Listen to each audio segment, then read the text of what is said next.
Bismillahirrahmanirrahim. Assalamualaikum warahmatullahi wabarakatuh.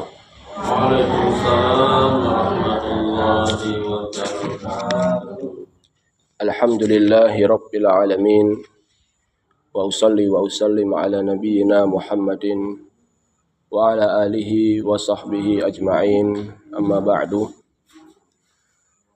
Kaum muslimin dan muslimat rahimani wa rahimakumullahu ta'ala. Pada kesempatan kali ini, alhamdulillah dengan nikmat dan karunia dari Allah Ta'ala, kita bisa kembali membaca hadis-hadis yang dikumpulkan oleh Al-Imam Abdul Ghani Al-Maqdisi rahimahullahu ta'ala di dalam kitab beliau Umdatul Ahkam. Kita masih pada hadis-hadis terkait sholat berjamaah. An Abi Hurairah radhiyallahu ta'ala anhu qala, dari Abu Hurairah, semoga Allah Ta'ala meridhoinya, ia berkata, qala Rasulullah sallallahu alaihi wasallam. Rasulullah sallallahu alaihi wasallam beliau bersabda, Athqalus salati 'alal munafiqin salatul isya wa salatul fajri. Salat yang paling berat bagi orang-orang munafik, salat yang paling susah dilakukan oleh orang-orang munafik adalah salatul isya wa salatul fajri. Yang pertama adalah salat isya dan yang kedua adalah salat subuh. Jadi ada dua salat yang paling berat dilakukan oleh orang-orang munafik. Yang pertama adalah salat isya, yang kedua adalah salat subuh. Kemudian Nabi SAW menyebutkan keutamaannya. Walau ya'lamuna ma fihima la'atauhuma walau habwa.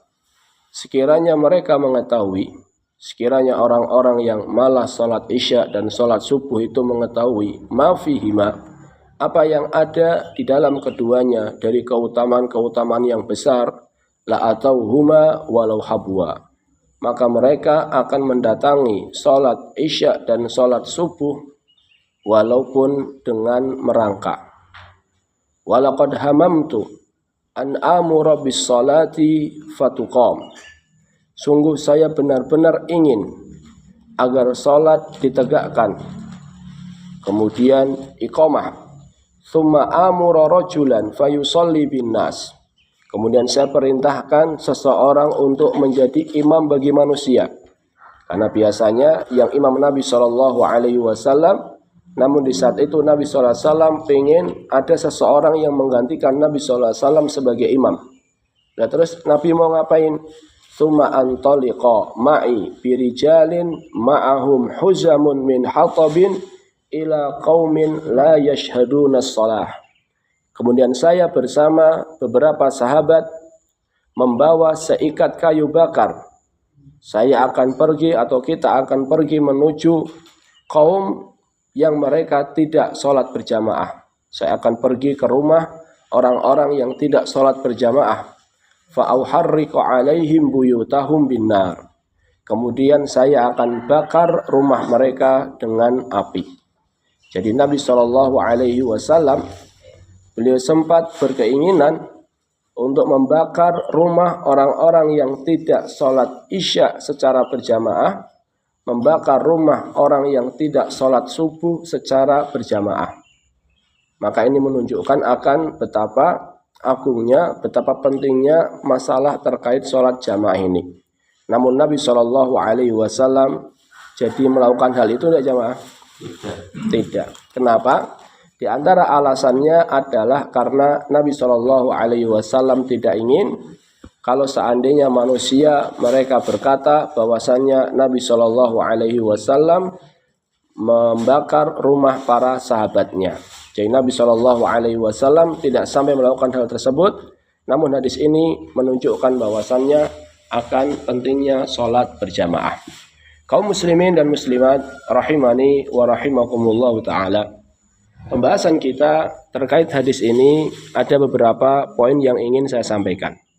Yang pertama, hadis ini dijadikan alasan, dijadikan dalil oleh para ulama yang mengatakan bahwasannya sholat berjamaah itu hukumnya wajib.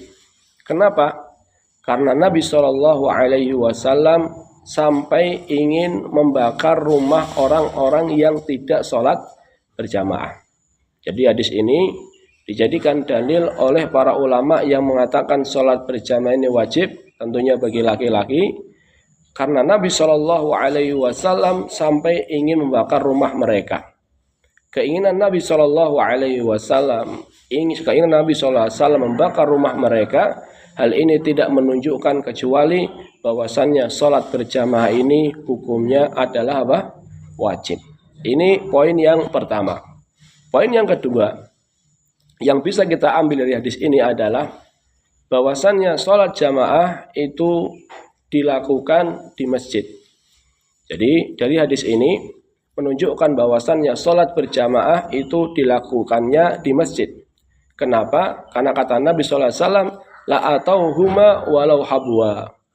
Tentu mereka akan mendatangi keduanya, artinya mendatangi sholat isya dan sholat subuh, walaupun dengan merangkak. Mendatangi di sini menunjukkan bahwasanya mereka sholat jamaahnya bukan di rumah, namun mereka sholat jamaahnya di mana? Di masjid. Belum lagi hadis Nabi Shallallahu Alaihi Wasallam yang pernah saya sampaikan, bahwasannya ada seorang laki-laki yang buta, yang dia minta uzur sama Nabi Shallallahu Alaihi Wasallam untuk bisa sholat di rumah.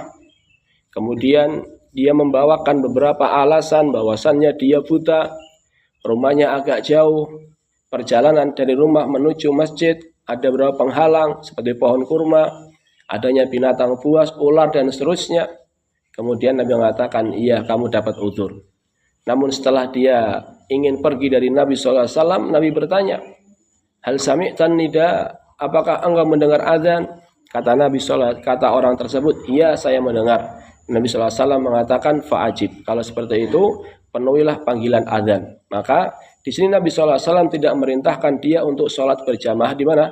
Di rumah. Namun Nabi SAW tetap memerintahkan dia untuk sholat berjamaah di masjid. Maka ini menunjukkan bahwasannya sholat jamaah di antara pendapat Ibnu Qayyim, Ibnu Taimiyah dan yang lainnya menjelaskan bahwasanya sholat berjamaah itu dilakukan di mana? Di masjid. Kecuali bagi mereka yang punya uzur. Ini poin yang kedua. Poin yang ketiga adalah at-takhallufu anis sholatain min simatin nifaq. Tidak menghadiri dua sholat ini, yaitu sholat apa? Isya dan sholat subuh, di antara tanda kemunafikan. Di antara tanda kemunafikan. Jadi kalau kita melihat hadis ini, di antara tanda seseorang itu memiliki penyakit kemunafikan, ada yang mengatakan nifak besar, ada pula yang mengatakan nifak kecil. Di antara tandanya adalah malas untuk sholat isya dan sholat subuh berjamaah. Kenapa demikian? Karena orang-orang munafik, mereka dahulu tidaklah sholat kecuali agar dianggap sebagai orang muslim. Sehingga ketika ada kesempatan untuk tidak sholat berjamaah, mereka tidak sholat berjamaah. Dan biasanya sholat subuh dan sholat isya itu kondisi apa? Gelap. Apalagi zaman dulu masih minim penerangan. Sehingga ketika ada kesempatan, kondisi gelap, tidak sholat berjamaah, tidak ketahuan sama Nabi dan para sahabat, sehingga mereka kalau sholat subuh dan sholat isya, mereka tidak mau sholat berjamaah. Mereka tidak ke masjid. Karena memang mereka sholat itu bukan karena Allah, namun karena penglihatan manusia. Allah Ta'ala berfirman terkait mereka, wa idza qamu ila sholati qamu kusala. Apabila mereka berdiri untuk sholat, maka mereka berdiri dalam kondisi malas-malasan. Jadi mereka kondisinya malas-malasan dalam sholat. Yura'unan nas, mereka riya, mereka mengharap, menunggu penglihatan manusia. Jadi mereka sholat hanya ingin agar dilihat manusia. Wala yadhkurunallaha illa qalila. Dan mereka tidak berzikir kepada Allah kecuali hanya sedikit. Jadi hadis ini jamaah menunjukkan bahwasannya di antara ciri orang yang terkena penyakit kemunafikan adalah ketika dia malas untuk menjalankan sholat isya dan sholat subuh secara berjamaah. Ini poin yang ketiga. Poin yang keempat menunjukkan akan besarnya pahala sholat isya dan sholat subuh secara berjamaah. Sampai-sampai kata Nabi SAW, kalau seandainya manusia tahu akan keutamaan yang ada pada keduanya, dan mereka tidak bisa mendatanginya dengan berjalan kaki secara normal, mereka harus merangkak, mereka akan tetap apa? Merangkak. Ini menunjukkan hal tersebut, menunjukkan bahwasannya dua sholat tersebut memiliki keutamaan yang sangat luar biasa. Di antaranya sabda Nabi SAW, "Man shallal isya'a fi jama'atin." Siapa yang sholat isya secara berjamaah, faka'annama qama nisfal lail, maka dia mendapatkan pahala sholat setengah malam. Jadi orang yang sholat isya secara berjamaah-jamaah itu dapat pahala sholat dari maghrib sampai kurang lebih jam setengah 12. Siapa di antara kita yang kuat sholat dari maghrib sampai setengah 12 jamaah? Berat. Namun luasnya rahmat Allah, orang yang sholat isya secara berjamaah dapat pahala sholat dari maghrib kurang lebih sampai setengah 12. Wa man shalla subha fi jama'atin. Siapa yang sholat subuhnya juga berjamaah, faka'annama shallal laila kullahu, maka dia mendapatkan pahala sholat semalam suntuk. Jadi kalau seandainya isyaknya berjamaah, kemudian subuhnya berjamaah, orang yang seperti ini jamaah, dia dapat pahala sholat semalam suntuk. Maka ini menunjukkan akan betapa besarnya, betapa agungnya pahala sholat isya dan pahala sholat subuh secara berjamaah.